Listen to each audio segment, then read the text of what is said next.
I don't. I try to lead with love first and foremost, and I know a lot of times it be like the teenagers, 15, 16, 17, who be kind of not receptive to anything, any information. So I put the ball in their court. I try to lead with love, and I try to incentivize the youth. Like, so when I got them and I'm mentoring, before I send them home, I make sure I feed them, and that kind of open them up a little bit. And I don't force nothing on them. Like, if they don't want to be a part of the program, they don't have to. It's up to them. Uh, Sometimes when I'm with them, I don't even say nothing. I might take them to the rec and just vibe with them, just chill, let them open up and ask questions. But I know in school they gotta sit in that hard desk and look one way and pay attention to the teacher, or when they get in trouble at home, they mother be all in their face like this. I just try to chill with them and vibe with them, and just let them ask whatever questions they got. Cause sometimes they just want uh uh that masculine energy around them. An older guy that 80% of communication is nonverbal. So sometimes they just want that presence around them that they can pick up on, and then they might ask little questions or speak about what they got going on and open up a little bit. But I just try to be available for them, so when they is ready to open up, they know I'm there. Text them, shoot them a text, call them, hey, call me if you need me. Something as simple as that go a long way. Yeah, for sure it do. For sure it do. Um, what would have changed your path if someone told you the truth earlier?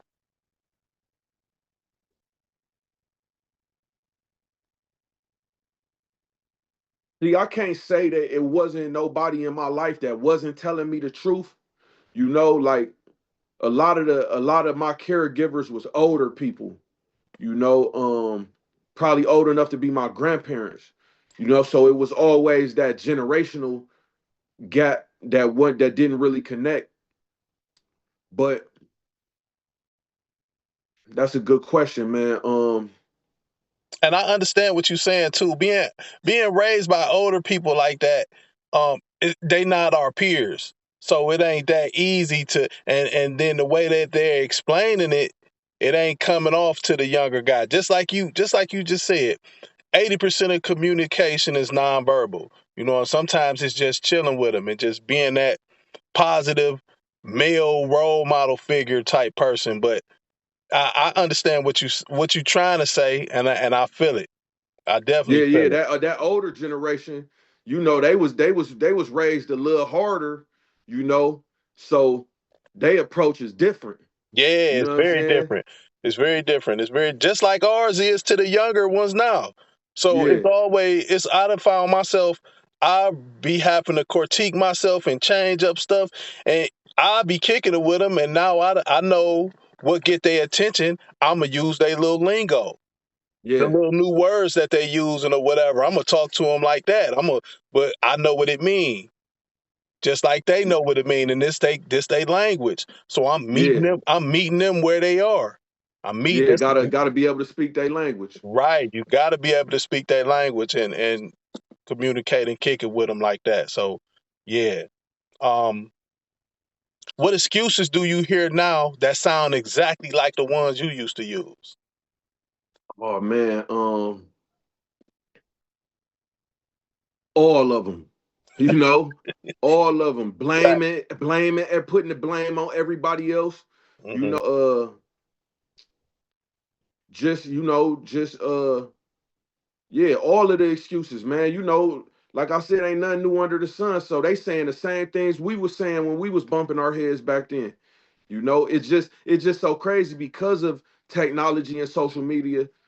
The kids nowadays, the youth nowadays is not that verbal. They really internal. Hmm. Online they might talk a lot, but when you in front of them, when they have their peers in front of them, they don't really talk that much. They really be standoffish. So it take a lot to even get them to speak. Right. Right. And once you get them to speak, you really done something. You really done For something once you sure, get them to speak. for sure. By the time I get them to speak, I'm like this, so I could just let them vibe. Yeah, yeah. If a 15 to 18-year-old watching this feels like prison is inevitable, what would you say to them? I would tell them to I would tell them to change their mentality, change their crowd. It's inevitable because of the people they around and the lifestyle that they live in. But if they want something different, they got to do something different. And I would tell them if they really feel like it's inevitable. Because as a man thinketh, that's what he is. You know what I'm saying? So if you feel like you have to go through that, maybe you have to go through that. Cause I'm one of them type of mentors. I'll try to be brutally honest with the youth. And I'll let them know, like, some of y'all is gonna have to go to prison to learn. Like I'm dealing with I got a young boy that's in my program that his mother told me he put his hands on her. He knocked her out. Now, Mm, I didn't know this before he damn. got in the program. She let me know later on, but he 15 years old and he still be wilding out, running off, taking her keys, threatening to put his hands on her.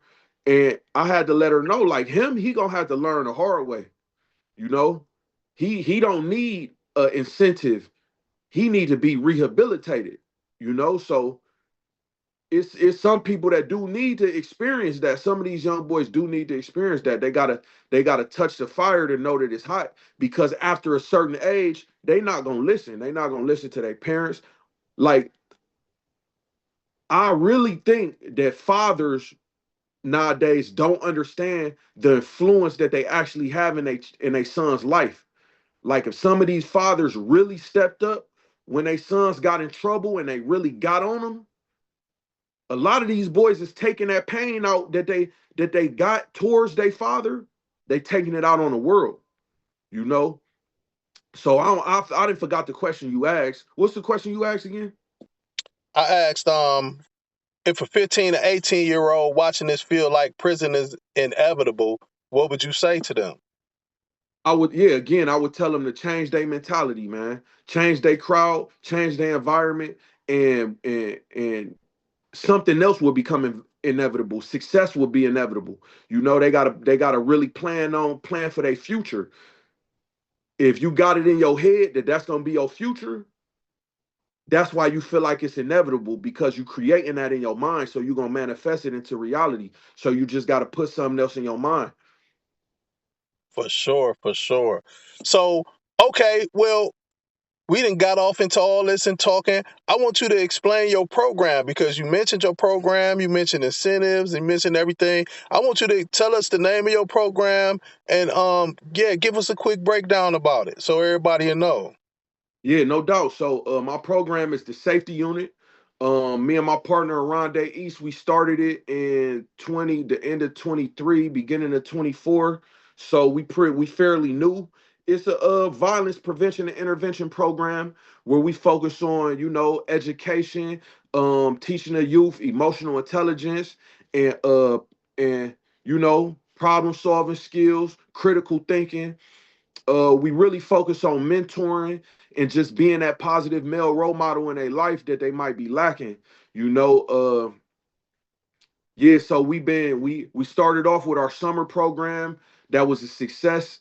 Summer 2024, it was a big success. Then we transitioned into the schools, doing safe passages at East Tech High School, and we did programming in Jameson and AJ Rickoff and Citizens Academy where we got most of our caseload at. And yeah, man, we really just try to teach the kids like, give them a different look.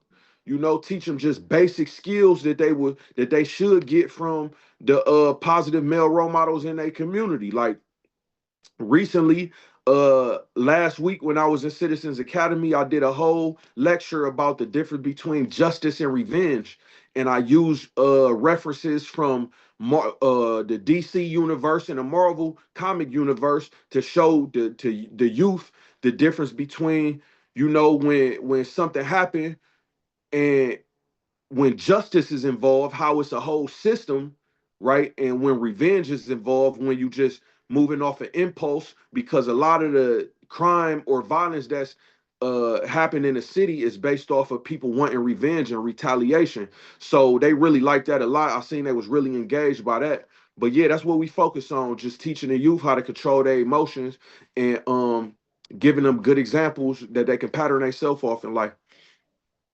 Man, that's dope, man. I'm proud of y'all, man. I'm super excited for y'all, man. I'm happy that y'all growing. And like I said, I've been watching y'all, so I've been seeing the rooms, and the rooms filled with little homies. I see all of the seats full. I see you controlling the room, and you got their attention. So yeah, that's good, man. And I'm glad that you hopped on here with me and chopped it up. We gonna have to do this a couple more times. You Oh feel yeah. me? I'm definitely a fan of the safety unit. You know what I'm saying? And I want y'all to keep going, keep pushing. And let's get the word about y'all out, man. See if we can grow that for y'all. Help. Yeah, no doubt, man. Whatever you need, let me know. And you we locked in. So I got a hoodie for you. And when these events come around, you definitely invited. I'm definitely gonna pull up, man. I'm definitely gonna pull up for sure, man. But I'm gonna let you go. I ain't gonna hold you up. But I'm definitely gotta pencil you back in on the schedule though. Cause I Oh enjoyed yeah, this, I man. appreciate it. I'm looking forward to seeing the interview. I'm we can do a collab or whatever we got to do so it's on both our platforms. Yeah, okay, ain't no doubt. You know, it's easy. Yeah. All right, bro. I'm gonna holler at you in a minute, man. Be safe. All right, peace. Yeah.